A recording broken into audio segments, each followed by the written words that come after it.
In this podcast episode, Dr. Eric Kaufman, a Canadian author and professor at the University of Buckingham, discusses his new book, The Third Awokening. He delves into the concept of the awakening as a continuation of left liberalism and progressive ideas that have evolved over the past century.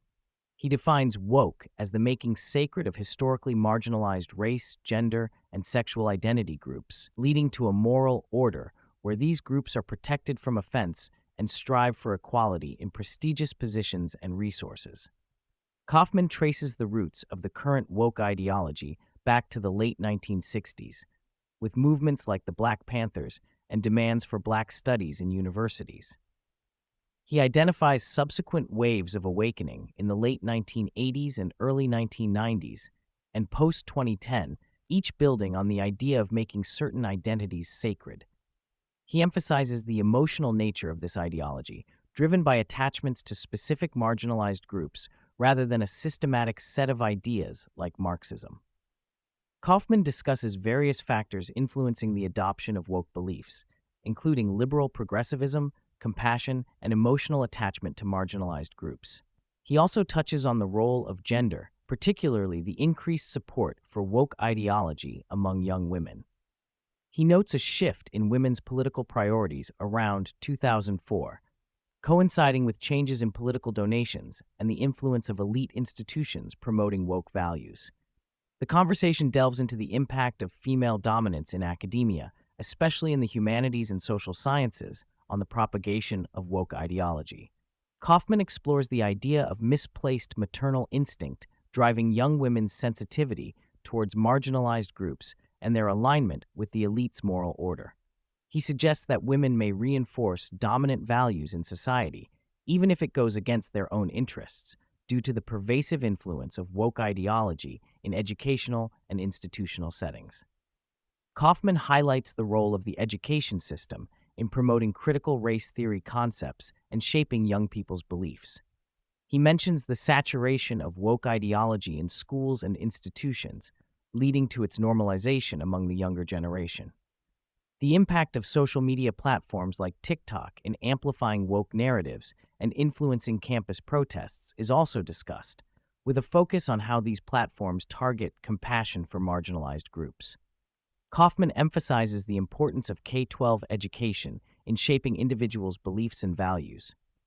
He conducted a study with Zach Goldberg, which revealed that exposure to critical race and gender theory concepts in high school significantly influenced students' attitudes towards issues like white privilege, systemic racism, and affirmative action. He points out that young people are forming their beliefs early on and that these beliefs tend to be sticky and carried into adulthood. Kaufman stresses the need for conservative politicians to prioritize K-12 education as a means of countering the influence of left liberalism. He argues that the current cultural shift towards political correctness and identity politics is largely driven by the exposure to these concepts in schools. By changing the culture in schools, he believes it is possible to steer society away from the extreme ideologies promoted by the left. Kaufman delves into the concept of sacred identities, which have replaced traditional religious values in modern society. He explains how race, gender, and sexuality have become the new sacred axioms, around which individuals form their beliefs and values. The shift towards these sacred identities is attributed to the civil rights movement and the subsequent redistribution of cultural power.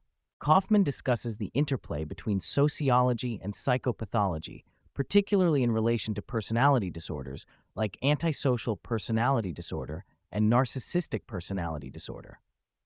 He highlights how individuals with these disorders use claims of victimization to manipulate and obtain power, often exploiting guilt and empathy to further their agendas. He warns of the dangers posed by individuals with cluster B personality traits who may exploit social media to engage in psychopathic manipulation. Kaufman critiques the lack of boundaries within left liberalism, particularly in the realms of diversity, equality, and inclusion. He argues that the ideology of left liberalism lacks guardrails when it comes to cultural issues, leading to a constant push for greater equality and inclusivity without clear limits. He highlights the evolutionary ratcheting effect within left liberalism, where demands for equality and diversity continue to escalate without defined boundaries. Kaufman discusses the pervasive influence of neo-Marxist ideologies in educational institutions, leading to a push for more diversity, inclusivity, and equality without considering the negative impacts of excessive diversity.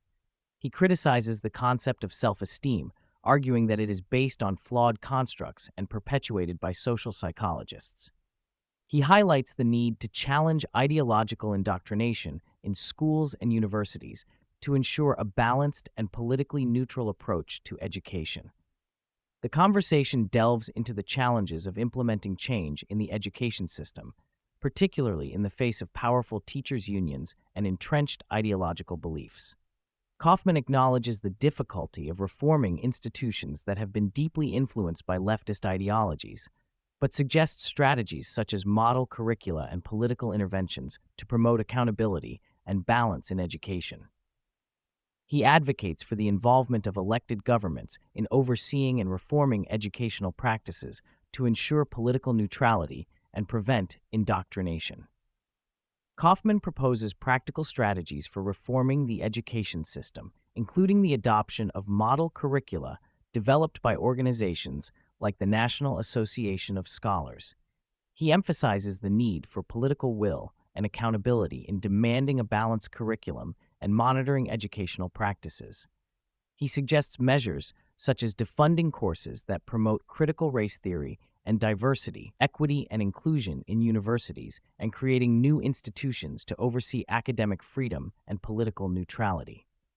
In response to the postmodernist argument that institutional neutrality is a guise for imposing alternative power structures, Kaufman defends the concept of political neutrality based on the principle of human flourishing. He argues that a balanced approach to diversity, equality, and inclusion should be aimed at maximizing societal well-being rather than promoting a specific ideology.